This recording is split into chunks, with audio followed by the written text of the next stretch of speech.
இப்பொழுது இந்த கட்டத்தை பாருங்கள். இது 23/4/2026 அன்றைய கோச்சாரம். இந்த கோச்சாரத்தில் நிற்கக்கூடிய கிரகங்களுடைய டிகிரி அதை கவனித்து பார்த்தால், இந்த விஐபி ஜாதகம் இவரும் ஒரு அரசியலில் தேர்தலில் போட்டியிடும் ஒரு விஐபியுடைய ஜாதகம். இந்த ஜாதகத்திற்கும் அன்றைய கோச்சாரத்துக்கும் என்ன தொடர்பு என்றால், அவருடைய பிறந்த ஜாதகத்தில் பாருங்கள், குரு 23 டிகிரியில் நிற்கார். இன்றைய கோச்சாரமும் குரு 23 டிகிரியில் நிற்கிறார். ரெண்டுமே அக்யூரேட்டாக 120 டிகிரி இடைவெளியில் நிற்கிறதுனால ரொம்ப அற்புதமான குருவுடைய சப்போர்ட் இந்த ஜாதகருக்கு கிடைக்கிறதுனால் இவர் நிறைய விஷயங்களில் கொஞ்சம் வெற்றி பெறுவதற்கு வாய்ப்பு இருக்குது. மேலும் பார்த்திங்கன்னா, கேது 12 டிகிரியில் சிம்மத்தில் இருக்கிறார் கோச்சாரப்படி, அன்றைய கோச்சாரப்படி.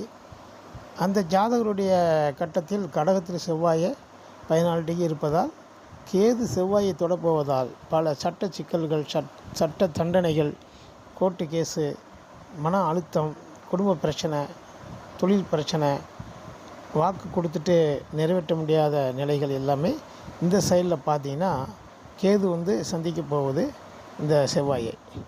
மேலும் பார்த்திங்கன்னா, இவருடைய ஜாதகத்தில் ராகுக்கும் கேதுக்கும் மிட் பாயிண்டில் குரு தனித்து மாட்டிக்கிட்டு, என்றைக்குமே மிட் பாயிண்டில் கூட ஒரு கிரகம் இருந்தால் கொஞ்சம் தப்பிச்சிடும். அந்த கிரகங்கள் தனித்த ஒரு கிரகம் மிட் பாயிண்டில் மாட்டினா அது நிச்சயமாக பாதிப்பு உண்டு.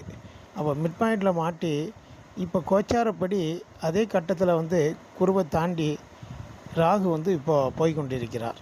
ஆனால் இருந்தாலும் அந்த கட்டத்தில் இருப்பதால் அவருக்கு மிட் பாயிண்ட்டுக்கு என்ன ஒரு பாதிப்பு உண்டோ, மிகப்பெரிய ஒரு உடல்நிலை பாதிப்பு, திடீர் ஒரு மாற்றம் உடம்பில் அப்படி கொடுக்கறதுக்கு வாய்ப்பு இருக்குது.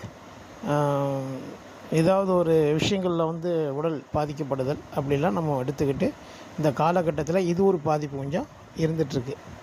ஒரு நல்லதும் உச்சக்கட்டத்தில் 120 டிகிரியில் குரு பார்ப்பதால் அந்த 120 டிகிரிங்கிறது அற்புதமான விஷயம். இப்போ பாருங்கள், ராகுக்கும் குருவுக்கும் பார்த்திங்கன்னா இடைவெளி 90 டிகிரி. இந்த 90 டிகிரி என்ன பண்ணுவாங்க அப்படின்னா, ரொம்ப ஆபத்தான டிகிரி அப்படின்னு சொல்லி மேல்நாட்டு முறையில் எடுத்து பார்ப்பாங்க. அது கரெக்டாக வேலை செஞ்சுருக்கு. இப்போ அந்த நிலையில் இப்போ குரு ராகுவும் இந்த டிகிரியில் இருப்பதால், குருவோடு சேர்ந்த ராகு கோச்சாரத்தில் இருப்பதால், இந்த கோச்சாரத்தில் அதே இடத்துல ராகு 12 டிகிரியில் இருப்பதாலும் இந்த விஷயங்களை அது ஏய்க்கிறோம். குரு வேறு பார்ப்பதால் அந்த மிட் பாயிண்டில் உள்ள சில விஷயங்கள் அது ஏய்க்கிறோம். இந்த 90 டிகிரி